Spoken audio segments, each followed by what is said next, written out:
the Tudors Dynasty Podcast.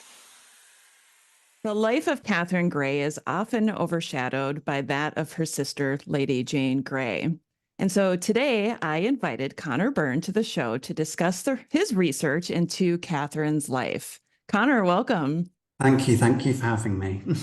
I'm really excited to talk about Catherine. Like I said, she's so overshadowed by her sister.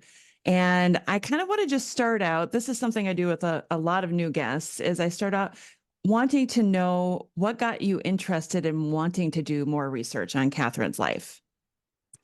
That's a really good question. I think, like a lot of people, I've always been very interested in Lady Jane Grey. You know, she's very well known as the 9-Day Queen, as this very tragic figure. But I think, reading more about Jane's family and finding out that she had two younger sisters who were also in the line of succession, both of whom were proposed as candidates to succeed Elizabeth, especially the middle sister, Catherine, was very interesting in and of itself. And I think realizing as well that Catherine also had, in some respects, as equally tragic a life as Jane, it was just something that I found very interesting, in the fact that she possessed a very strong claim to the throne, according to Henry VIII's last will and testament. And ultimately, if Elizabeth had followed her father's wishes, then the future of the English monarchy could have been very different. And, we might not have the monarchy that we have today. So I think it was just kind of this importance that Catherine had that seems to me that it was kind of neglected, or as you say, she was, she is still very much overshadowed by her older sister. And I think that more people deserve to know this importance and kind of how strong her claim actually was to succeed Elizabeth. I think deserves to be recognized. So the reason I invited Conor to the show today is because he just wrote a book about the life of Lady Catherine Grey, The Dynastic Tragedy. Conor, do you know, does it have a different title in the US? No, it has the exact same title, and I think it's coming out in April, so a few months' time. Awesome. So I've just started reading this book. I highly recommend you pre-order it now, because Conor's going to give us all types of information today on Catherine Grey, and I think you're going to be intrigued enough to want to know more. So Conor, you told us why you're interested in researching her, why you wrote this book. Maybe again, for those who aren't familiar with her, give us a little bit of her backstory, maybe who her parents were, when she was born, that kind of stuff. Yeah, sure. So Catherine Grey she was the second daughter of Henry Grey, who was the Marquess of Dorset and later Duke of Suffolk, and Frances Brandon. And it's via her mother that Catherine has royal blood, because her mother, Frances, was the granddaughter of Henry VII, the first Tudor king, via his youngest surviving daughter, Mary, who was Queen Consort of France and later became Duchess of Suffolk when she married Charles Brandon. Catherine's date of birth is not known for certain, but she's thought to have been born in 1540. So this would make her around 3 years or so younger than Jane Grey, her older sister. And she has a younger sister, Mary, thought to have been born in 1545. Jane is thought to have been born in London, potentially, but both of the younger Grey sisters are thought to have been born at Bradgate, which was the Grey family residence in Leicestershire. And, we know not very much about Catherine's childhood. Her sister Jane is, far better documented. She was, as many know, extremely well educated. All three girls were brought up, in the Protestant faith. But it's only really Jane that is kind of remarked on as being this very pious Protestant maiden who corresponded with European reformers. One of the misconceptions I tried to address in the book is this belief that Catherine was only, merely the beauty of the Grey family, that she was perhaps not very intelligent. I don't think there's much evidence either way to say how intelligent she actually was. I think a lot of it comes from the benefit of hindsight, with her love affair with Edward Seymour, Earl of Hertford, and maybe kind of retroactively, applying what we know of that to her intelligence, or lack thereof, as some have suggested. And then, just thinking in terms of what else is interesting with Catherine. And so I think what the book really tries to talk about as well is until Jane was proclaimed Queen of England in July 1553, we know, relatively little about Catherine. She, was a very obscure figure until then, when she was roughly, the age of 13. But as the book really tries to, get across, she and her sisters were recognised, their royal status was recognised by Henry VIII in his last will and testament of 1546, which decreed that if all three of his children, Edward, Mary, and Elizabeth, died without heirs of their bodies, then the crown would pass in turn to the heirs of his younger sister Mary, which was the Grey line. So Jane and her heirs, then Catherine and her heirs, and finally Mary Grey and her heirs. And it's really in the final months of Edward VI's reign that this dynastic importance comes to the fore, because, as is well known, Edward was determined to prevent either of his half-sisters from succeeding him, because he viewed them as illegitimate, and plus Mary Tudor, her Catholic faith was also abhorrent to the very, radically Protestant Edward. So the dying king instead bequeathed the crown to the heirs of Jane Grey, but when it became clear that Jane would not produce a son before the king's death, Edward changed his will, and Jane was named heir herself, with Catherine to follow her and any sons that Jane had. 2 months prior to this, Jane and Catherine had both married in a triple wedding. The third person to get married was the Duke of Northumberland's daughter.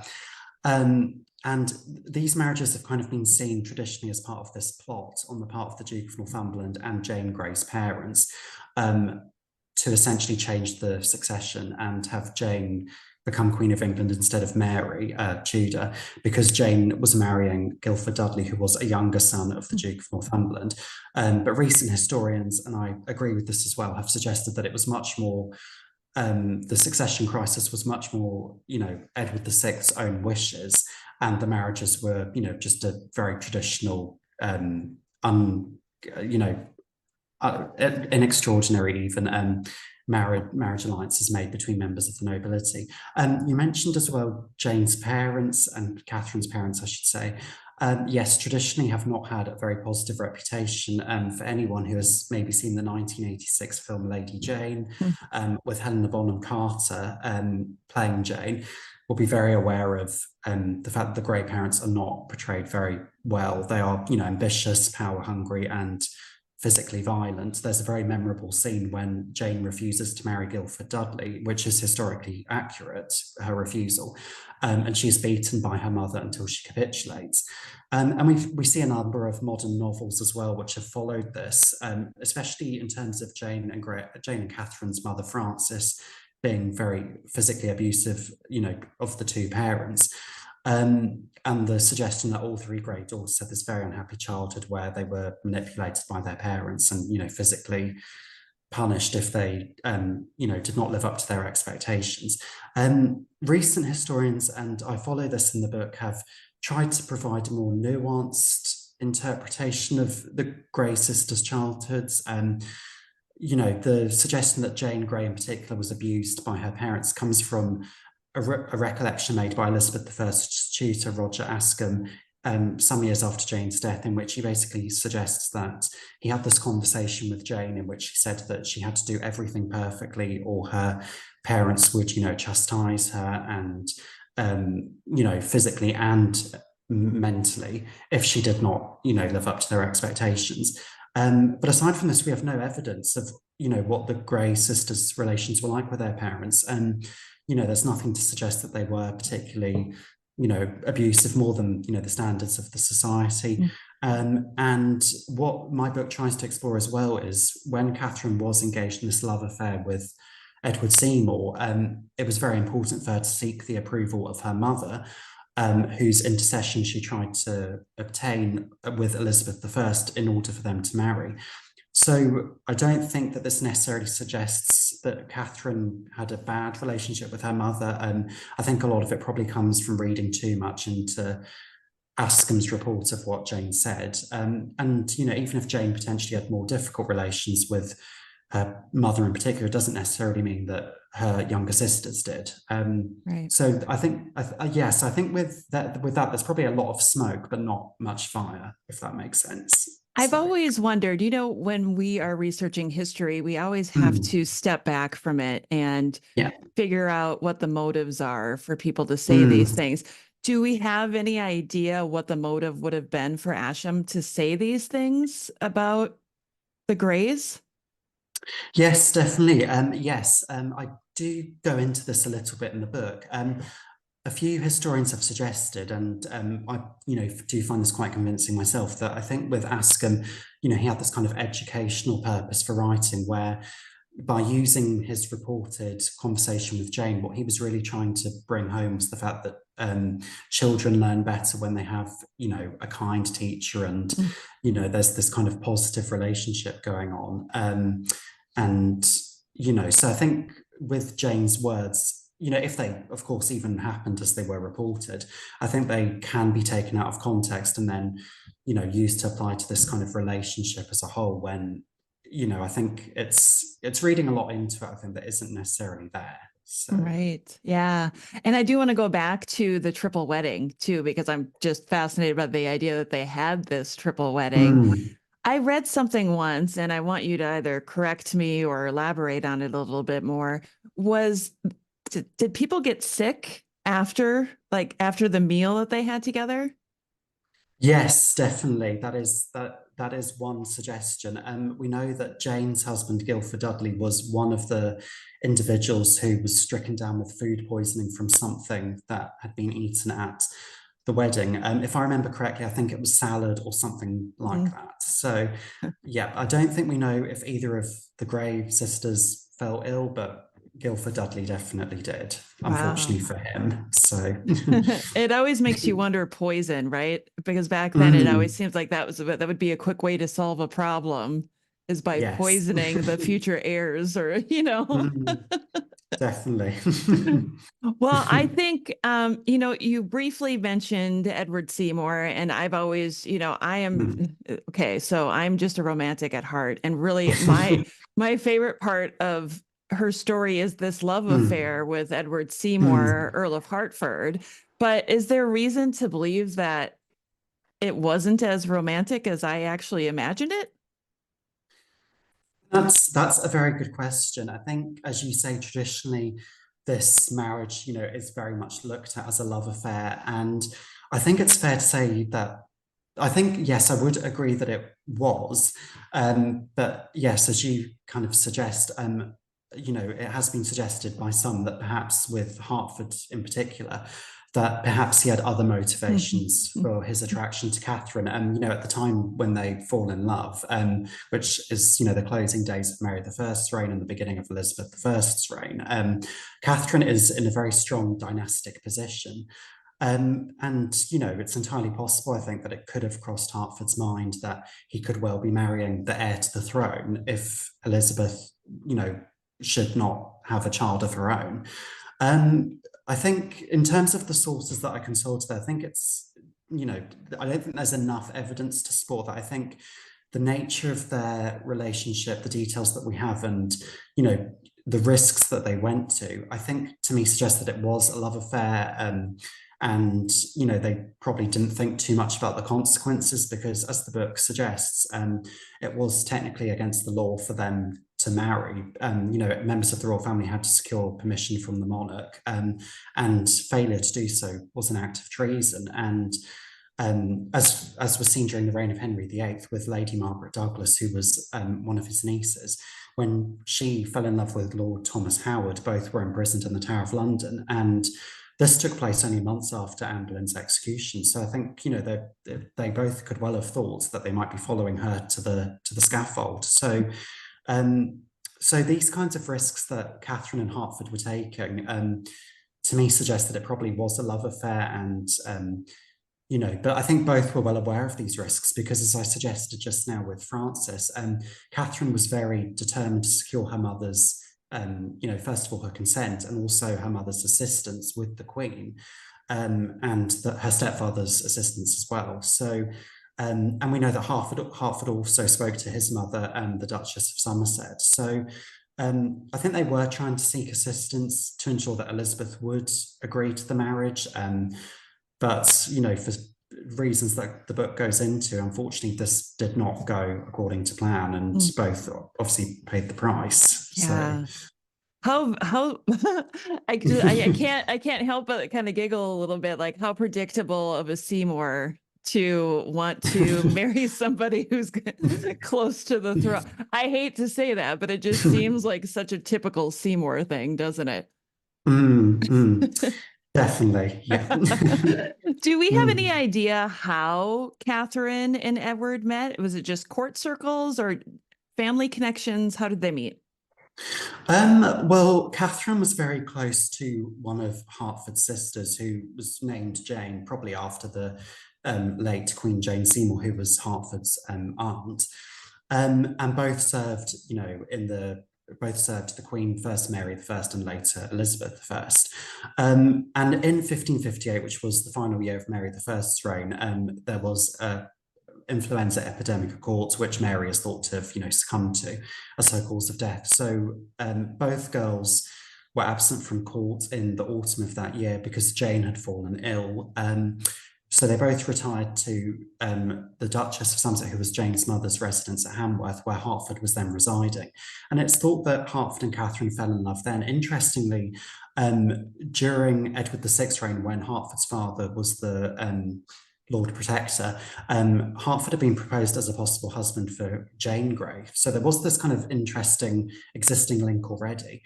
In terms of the actual details of, you know, their initial relations with each other, there isn't a great deal to go on, but it's clear from what both would subsequently say that they both did fall in love, and this kind of, you know, clandestine relationship began in the last days of Mary's reign and, you know, into Elizabeth's reign.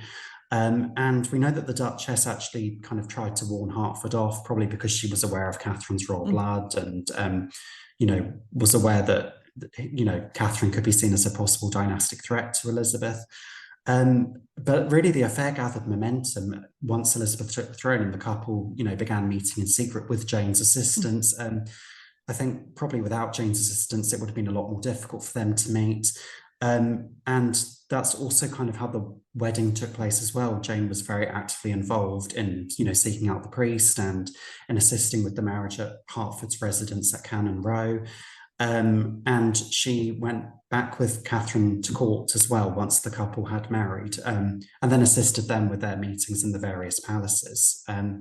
So I would say probably it was initially through Jane that Catherine developed this, you know, relationship with Hertford.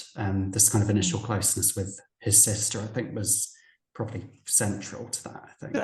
I just can't. I love these stories. I just think they're so great. So they marry in secret, but there's even though everybody knows this goes against the crown, there should have been some type of documentation of the marriage. But if I gather correctly from your research, there was something missing. Yes. Essentially, it went wrong in every possible way that it could have done, because as I mentioned earlier, Catherine and Hertford both tried to seek parental assistance. Hertford initially approached Catherine's mother and stepfather even before she had spoken to them, you know, explaining that he wanted to marry Catherine, and she then spoke to them as well. And between them, they agreed that Catherine's mother, Frances, would approach the Queen and seek her intercession. But tragically for them, Frances died in November 1559. You know, we're not 100% sure of the cause, but it essentially meant that she was never able to speak to Elizabeth, and she was unable to deliver to her a letter that she had written, essentially, you know, explaining that her daughter wanted to marry Hertford. Irrespective of this, the couple pressed ahead with their plans. They married at Cannon Row, which was Hertford's residence in London, with Jane Seymour's assistance. The priest we know very little about, and it was, you know, for precisely that reason as well. Catherine was unsure of his identity, so she was unable later to identify him. And Jane, who was serving as the only witness, because the couple had arranged in advance for all of Hertford's servants to be absent from the house, to keep it as secret as possible.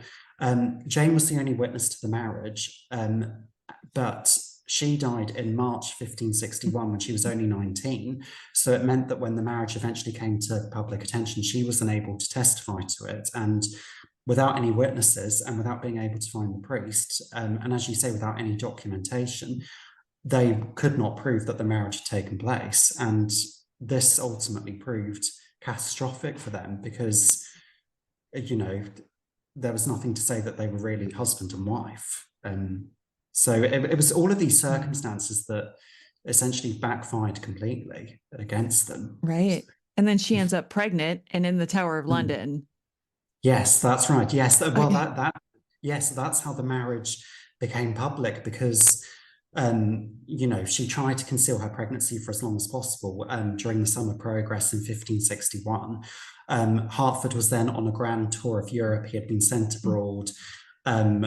William Cecil, who was Elizabeth's chief statesman, had essentially tried to warn him off. So Hertford was then abroad. Catherine had heard nothing from him. She was understandably panicking. And eventually confided in Bess Sentler, who was, later known as Bess of Hardwicke, when she was 8 months pregnant. And she also confided in Robert Dudley, who was Elizabeth I's favourite. And both Bess and Robert also panicked.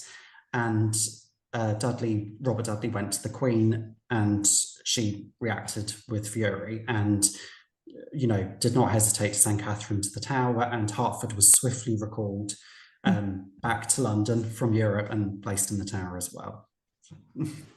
So she gives birth to their first child in the Tower, right? Yes. And then help me with the timeline here because I'm a little gray. I didn't mean that pun there. But she ends up pregnant again. She was still in the Tower, right? And they were having some secret trysts. How did that even happen? How did that work out? Yes, so she gives birth to the first son, Edward Seymour, in September 1561, having been imprisoned when she was already 8 months or so pregnant. Elizabeth had instructed the guards to keep both parties, separate from each other. They were not allowed to meet under any circumstances. But it seems that their guards took pity on them and essentially allowed them to meet. And we know that Hertford visited Catherine's lodgings at least 3 times in the following spring, and she gave birth to their second son, Thomas Seymour, in February 1563.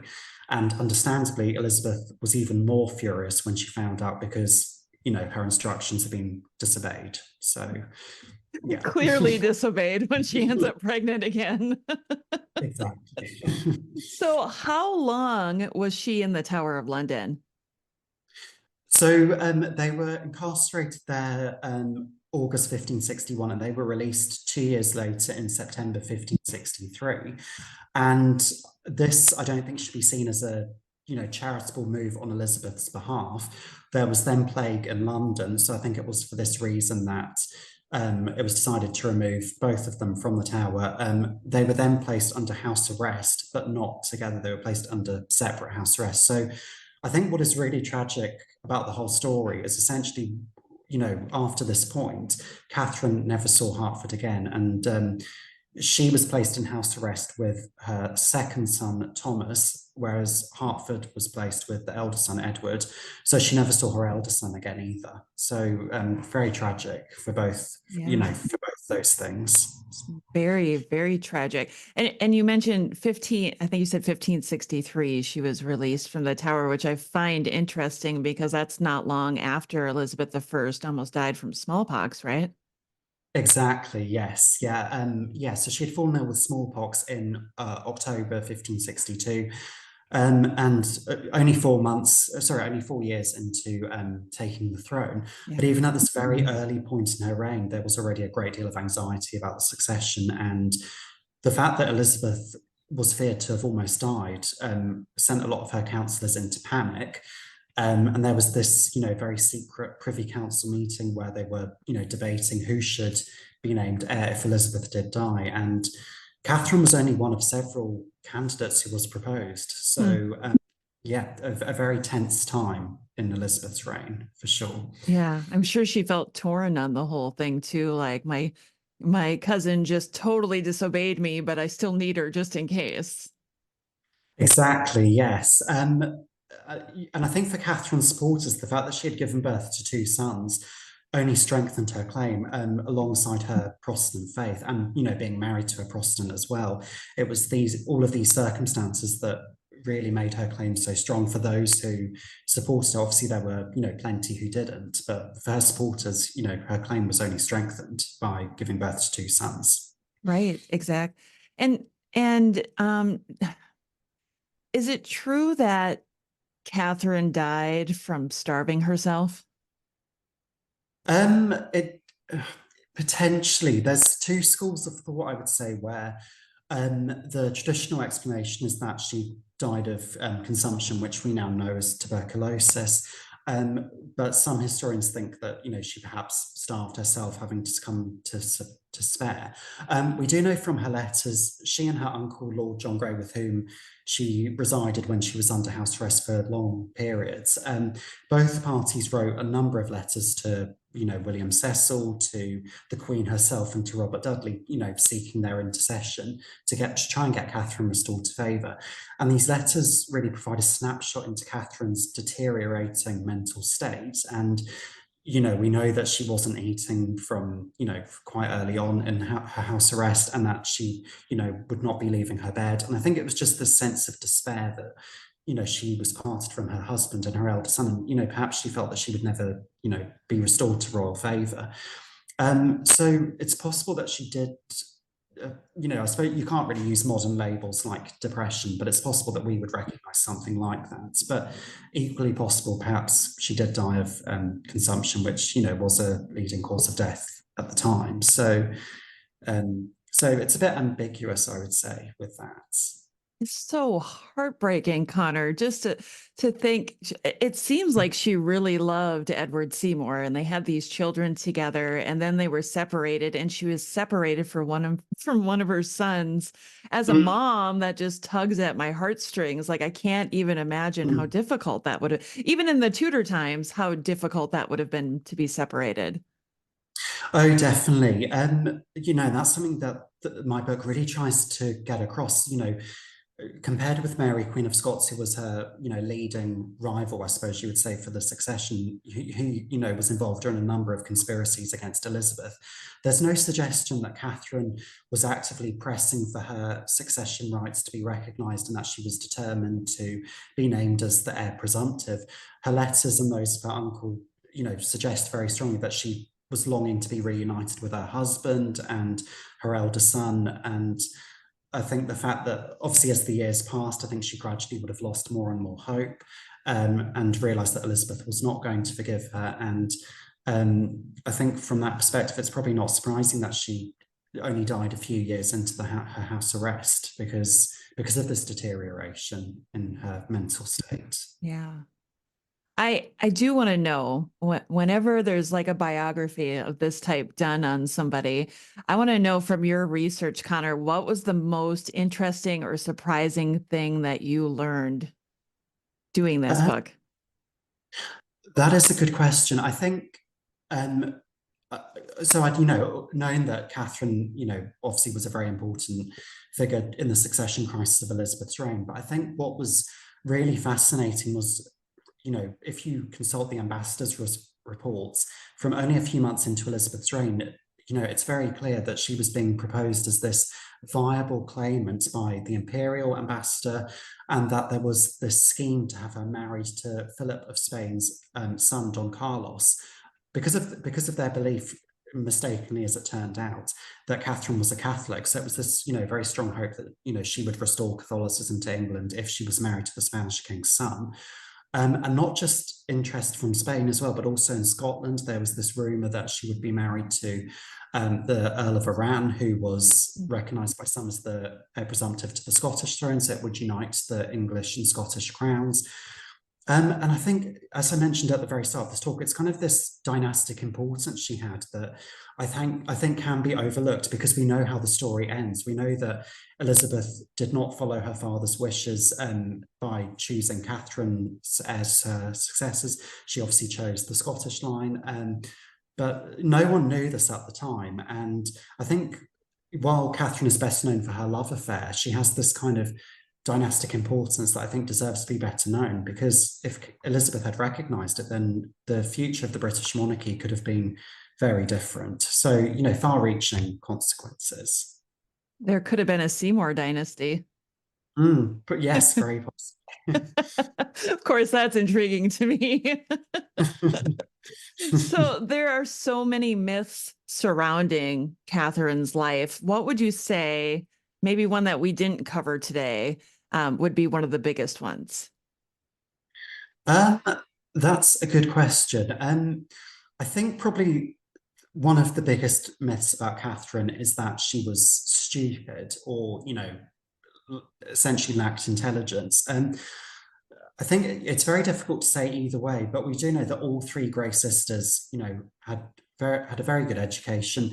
We know that the younger sister, Mary, was similar to Jane in that she, you know, had very strong linguistic ability. She knew French and Italian, and she also shared Jane's, you know, Protestant sympathies, you know, judging by her reading material. Catherine, there's less information. I think it is probably fair to say that she was not as pious as either of her sisters. But I think it's difficult to say that she was unintelligent based on very limited information. I think, as I mentioned a bit earlier, I think a lot of it is based on her actions with Hertford and kind of this naivety and foolishness. But I think it's difficult to say purely on that basis that, you know, she was stupid. I think that's a little unfair. But that she maybe lacked Jane Grey's precocious intelligence, I think it's probably fair to say. But you know, Jane was exceptional, definitely. So I love that. Well, Conor, before we go today, I do want to let everybody know that you are working on your PhD right now. Congratulations. And why don't you let everybody know what it is you're studying? Oh, thank you. Well, there is a link with Catherine because one of the figures is her sister Jane Grey, but the project is the 4 executed British queens. So the 2 wives, Henry VIII, Anne Boleyn, Catherine Howard, Jane Grey and Mary, Queen of Scots. And the project is looking at 16th and 17th century representations of these executions in historical and literary sources. So it's a broad range of materials. You know, it's obviously the traditional chronicles, ambassadors' dispatches, things like that, but also things like poetry, plays, and how they were represented in the decades after their deaths and their posthumous reputations. So it's a very interesting project. It seems like such a big subject to try and cover. Like it is, yeah. I don't even. And how many different languages are you having to read documents in right now? I would say in total, including English, it's been up to about 7 languages. So it's been quite a lot, but obviously there's discrepancies in, you know, the numbers of sources, because I would say French is probably the biggest, and Latin as well, whereas for something like Dutch, fortunately, not too much. So because that's a whole other ball game. So well, this is absolutely amazing, and good luck on your PhD. And Conor, thank you so much for coming on the show today to tell us more about Lady Catherine Grey, because I've been wanting to really shed a bigger spotlight on her life, and I'm glad you were able to join me today to do so. So thank you for coming on. Oh, no problem. Thanks so much for hosting me. The Tudors Dynasty Podcast.